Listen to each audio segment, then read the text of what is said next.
ng bayan, maasahan anumang panahon.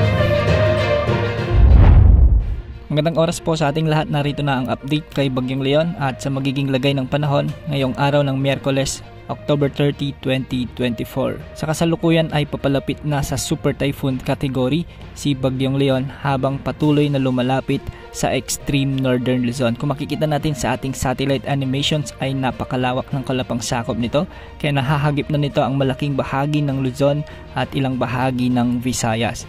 Ngayong araw nga posibleng makaranas ng mga intense to torrential rains o katumbas ng higit sa 200 mm na pag-ulan ang mga probinsya ng Batanes at Cagayan kasama ng Babuyan Islands. Pinag-iingat po natin at pinaghahandang ang ating mga kababayan na nakatira dito sa posibilidad ng mga pagbaha at pagguho ng lupa. Samantala makakaranas naman ng malalakas hanggang sa matitinding pag-ulan o katumbas ng 100 to 200 mm na pag-ulan ang Ilocos Norte, Apayao, Isabela, Occidental Mindoro at Antique.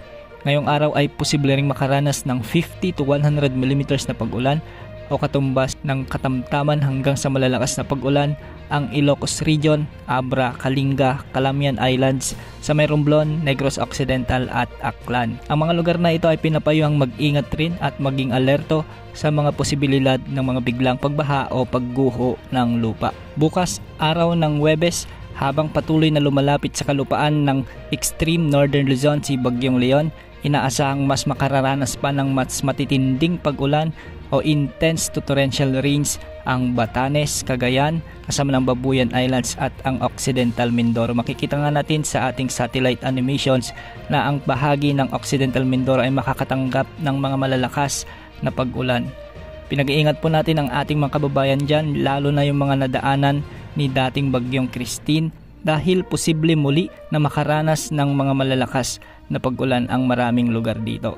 Samantala, bukas araw ng Huwebes pa rin ay posibleng makaranas ng malalakas hanggang sa matitinding pag-ulan ang Ilocos Norte, Ilocos Sur, Apayao, Isabela, Calamian Islands at Antique. Samantala magiging katamtaman hanggang sa malalakas naman ang mga pag-ulang mararanasan sa may Abra, Bataan, Bulacan, Rizal, Laguna, Cavite, Batangas, Romblon at Aklan. Ngayong araw mananatiling nasa typhoon category pa rin si Bagyong Leon, ngunit patuloy itong lumalakas o nagkakaroon ng rapid intensification.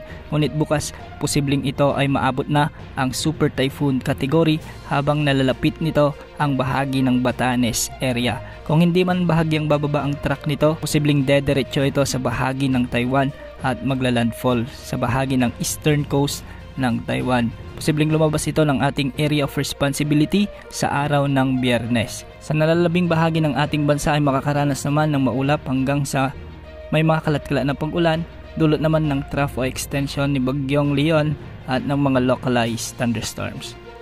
Yan ang update sa lagay ng panahon. Ito pang weather update ng bayan, maasahan anumang panahon.